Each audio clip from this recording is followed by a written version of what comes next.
મારા ભક્તજનો, જય શ્રી સ્વામિનારાયણ. બારોલ ગામની અંદર દેવીદાસ ગઢવી હતા. એમને મનમાં એવો સંકલ્પ કરેલો કે જો સ્વામિનારાયણ ભગવાન હોય તો મારી ઘરે આવે અને ફળિયામાં ગાડા ઉપર ખાટલો મૂકે અને એ ખાટલા ઉપર બેસીને જમે અને જીભે કરીને જીભ કોણીએ અડાડી દે તો હું સ્વામિનારાયણને ભગવાન માનું. પછી શ્રી સ્વામિનારાયણ ભગવાન બારોલ ગામ પધાર્યા. એ દેવીદાસ ગઢવીના ઘરે ફળિયામાં ઉતર્યા. શ્રી સ્વામિનારાયણ ભગવાન કહે, અમને ભૂખ લાગી છે, માટે જમવાનું આપો. આ ગાડા ઉપર ખાટલો મૂકો, અમારે ખાટલા ઉપર બેસીને થાળ જમવો છે. પછી શ્રી સ્વામિનારાયણ ભગવાન ગાડા ઉપર ખાટલો મુકાવીને ખાટલા ઉપર બેસીને થાળ જમી રહ્યા હતા. તેવામાં થાળ જમતા જમતા રગેડા પોતાના હાથની કોણી સુધી ઉતર્યા. પછી શ્રી સ્વામિનારાયણ ભગવાન પોતાની જીભથી વારંવાર કોણીના રગેડા ચાટતા હતા. આ ચરિત્ર જોઈને દેવીદાસ ગઢવી નાચવા લાગ્યા હતા અને અતિ આનંદમાં આવી ગયા ને કહેવા લાગ્યા કે સ્વામિનારાયણ ભગવાન છે, સ્વામિનારાયણ ભગવાન છે. દેવીદાસને સ્વામિનારાયણ ભગવાન છે એ નિશ્ચય થઈ ગયો. પછી એ જ દેવીદાસ ગઢવી સાધુ બન્યા. નામ આપ્યું દેવાનંદ સ્વામી. આવા ભગવાનપણાના ચરિત્રો તો સ્વામિનારાયણ ભગવાને અસંખ્ય કરેલ હતા અને શ્રી સ્વામિનારાયણ ભગવાન જ છે તેના અસંખ્ય પુરાવો પ્રમાણો પણ હાલમાં મોજૂદ છે. યાદ રાખો, શ્રી સ્વામિનારાયણ ભગવાનને આજાનબાહુ હતા. આજાનબાહુ એટલે જેના હાથ લાંબા પગના ગોઠણ સુધી લાંબા હોય તેને આજાનબાહુ કહેવાય છે.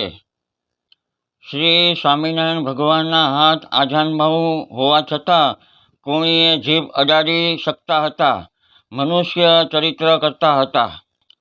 યાદ રાખો, આ ત્રણને જ આજાનબાહુ છે. નંબર 1, સર્વોપરી શ્રી સ્વામિનારાયણ ભગવાનને આજાનબાહુ છે. નંબર 2, વૈદિક અને વૈદિક મોક્ષકર્તા મૂળ ઉદ્ધવ શ્રી સ્વામિનારાયણ સંપ્રદાયની સ્થાપના કરનાર ઉદ્ધવજીના અવતાર એવા સદગુરુ શ્રી રામાનંદ સ્વામીને આજાનબાહુ છે, જે શ્રી સ્વામિનારાયણ ભગવાનના ગુરુ છે. નંબર 3, શ્રી સ્વામિનારાયણ ભગવાન સાથે પ્રગટ્યા એવા યોગીઓના પણ યોગીરાજ યોગેશ્વર અનાદિ મૂળ અક્ષર મૂર્તિ શ્રી ગોપાળાનંદ સ્વામીને પણ આજાનબાહુ છે. માટે શ્રી સ્વામિનારાયણ ભગવાનને આ મૃત્યુલોકના કેટલાક અજ્ઞાની મનુષ્ય એમ કહેતા હોય છે કે સ્વામિનારાયણ ભગવાન નથી. તો શું એવા અજ્ઞાની મનુષ્ય શ્રી ગોપાળાનંદ સ્વામી તેમજ 500 પરમહંસ કરતાં પણ વધારે જ્ઞાનીઓ છે?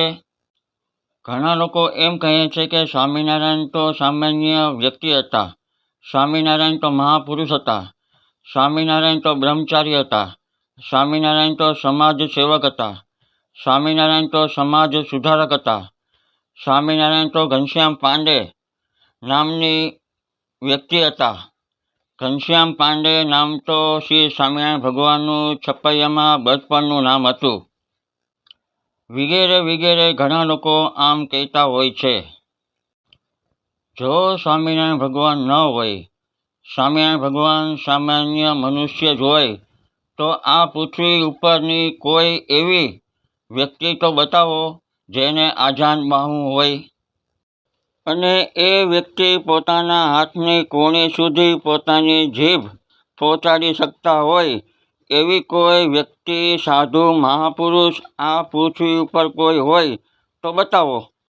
આ પૃથ્વી ઉપરના કોઈ પણ વ્યક્તિ કે મહાપુરુષ કે સાધુ કે મહાતપસ્વી કોઈ પણ હોય, તેના બંને ચરણોમાં 16 ચિહ્નો હોય તેવા બતાવો. અને સમાધિમાં પોતપોતાના ઈષ્ટદેવના દર્શન કરાવીને પાછા પોતાનામાં જ લીન કરી બતાવે એવા કોઈ સાધુ, મહાપુરુષ કે મહાતપસ્વી આ પૃથ્વી ઉપર હોય તો કોઈ બતાવો. સર્વોપરી શ્રી સ્વામિનારાયણ ભગવાનનો વિરોધ કરતા પહેલાં ઉદ્ધવજીના અવતાર એવા સદગુરુ શ્રી રામાનંદ સ્વામી કોણ છે એ જાણવું જરૂરી છે. અને શ્રી સ્વામિનારાયણ ભગવાનની આજ્ઞાથી ગામ સારંગપુરમાં શ્રી કષ્ટભંજન દેવ હનુમાનજી મહારાજની મૂર્તિ પ્રતિષ્ઠાનો ઇતિહાસ જાણવો. એવી સામર્થ્ય શ્રી કષ્ટભંજન દેવમાં મૂકનારા એવા શ્રી ગોપાનંદ સ્વામીની સામર્થ્ય, મોટપ, ઐશ્વર્ય, મહિમા, પ્રતાપથી વાકેફ થવાની જરૂર છે. જે લોકો શ્રી સ્વામિનારાયણ ભગવાનનો વિરોધ કરનારા છે, જેમ તેમ બોલનારા છે, એવા લોકોએ પહેલાં શ્રી ગોપાનંદ સ્વામી કોણ છે, કેના સંત છે, એ જાણકારી મેળવવી જોઈએ. પછી શ્રી સ્વામિનારાયણ ભગવાનનો વિરોધ કરવો જોઈએ. અને હા, શ્રી ગોપાનંદ સ્વામી જેવી સામર્થ્યવાળા એવા સંતો તો ભગવાન શ્રી સ્વામિનારાયણ પાસે 500 નંદ સંતોની મોટી ફોજ હતી. અમારા પ્રાણ આધાર સર્વોપરી શ્રી સ્વામિનારાયણ ભગવાનની મરજી વિના કોઈ તરણું પણ ન તોડી શકે.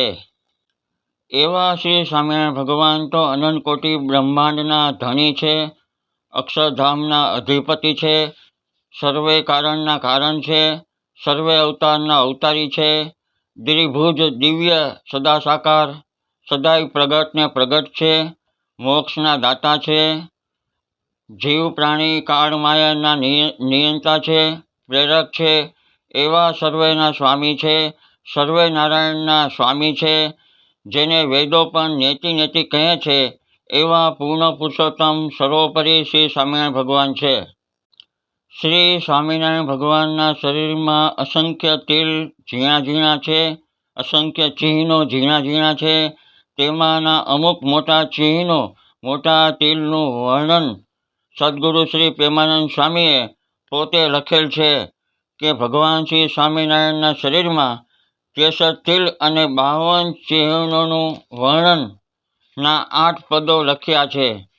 જેમાં શ્રી સ્વામિનારાયણ ભગવાનના જુગલ ચરણાવિંદમાં રહેલા 16 ચિહ્નોનું વર્ણન 8 પદોમાં કરેલ છે.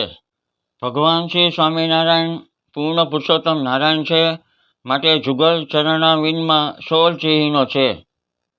સદગુરુ શ્રી પ્રેમાનંદ સ્વામીએ શ્રી સ્વામિનારાયણ ભગવાનના અંગે અંગમાં રહેલા તિલ ચિહ્નોનું નિરીક્ષણ કરીને સ્વયં સદગુરુ શ્રી નિષ્કુળાનંદ સ્વામી, સદગુરુ શ્રી પ્રેમાનંદ સ્વામી આદિ અનેક સંતોએ તિલ ચિહ્નોનું વર્ણન લખેલ છે. આ કોઈ ઉપજાવી કાઢેલી વાત નથી. આ સ્વામિનારાયણ ભગવાનના જુગલ ચરણાવિંદમાં રહેલા 16 ચિહ્નોના દર્શન કરીને તો ઘણા સાધુ બન્યા હતા અને ઘણા હરિભક્તો પણ બન્યા હતા. માંગરોળ, ફરણી આદિ અનેક ગામોમાં શ્રી સ્વામિનારાયણ ભગવાને સમાધિ પ્રકરણમાં અનેક લોકોને સમાધિ કરાવીને પોતપોતાના ઈષ્ટદેવના દર્શન કરાવ્યા હતા. એટલું જ નહીં, સર્વે અવતારો પાછા શ્રી સ્વામિનારાયણ ભગવાનમાં જ લીન થતા હતા. તેવા દર્શન સમાધિમાં શ્રી સ્વામિનારાયણ ભગવાન લોકોને કરાવતા હતા. ભગવાન શ્રી સ્વામિનારાયણે વચનામૃત વરતાલ 18માં પોતાના મૂળ ઉદ્ધવ શ્રી સ્વામિનારાયણ સંપ્રદાયની રીત, ગુરુ પરંપરાની રીત, ધર્મકુળનું સ્થાપનની રીત અવશ્ય જાણવાની દરેક સત્સંગીઓને ફરજ પાડી છે. અને ઉદ્ધવ શ્રી સ્વામિનારાયણ સંપ્રદાયના અતિ પ્રમાણરૂપ જે શાસ્ત્ર છે તેને જાણવા માટે યાદ રાખો, મૂળ ઉદ્ધવ શ્રી સ્વામિનારાયણ સંપ્રદાયની સ્થાપના કરનાર ઉદ્ધવજીના અવતાર એવા સદગુરુ શ્રી રામાનંદ સ્વામી શ્રી સ્વામિનારાયણ ભગવાનના ગુરુ છે. માટે ગુરુ પરંપરા પણ વૈદિક છે. માટે મૂળ ઉદ્ધવ શ્રી સ્વામિનારાયણ સંપ્રદાય એક જ વૈદિક ને વેદિક છે, મોક્ષ કરતલ છે. સાવધાન! જેને વચનામૃત વરતાલ 18ની ઉદ્ધવ શ્રી સ્વામિનારાયણ સંપ્રદાયની રીત સાથે કોઈ કનેક્શન જ નથી રાખતા અને સ્વામિનારાયણના નામે પોતપોતાની સંસ્થાઓ ચલાવી રહ્યા છે, એવા અધર્મી વિમુખ સંસ્થાઓ સ્વામિનારાયણ નામે બંધ ચલાવી ફેક અને ફ્રોડ અવૈદિક સંસ્થાઓ ચલાવનારાઓથી સાવધાન રહેવું. ભક્તો ટાઈમ સાથે બંધાયેલા છે, માટે મારી વાણીને અહીં બ્રેક. ભક્તો, મારા મોઢાની સર્જરી 10 વર્ષ પહેલાં કરેલ હોવાથી આપને મારા શબ્દો બરોબર ન સમજાયા હોય તો મને ક્ષમા કરજો. શ્રી ધર્મભક્તિ શ્રી હરિકૃષ્ણ મહારાજની જય, શ્રી લક્ષ્મીનારાયણ દેવની જય, શ્રી નરનારાયણ દેવની જય, શ્રી છપૈયાવાસી શ્રી ઘનશ્યામ મહારાજની જય. અસ્તુ. હિતેશ શ્રી વાળાના. જય શ્રી સ્વામિનારાયણ.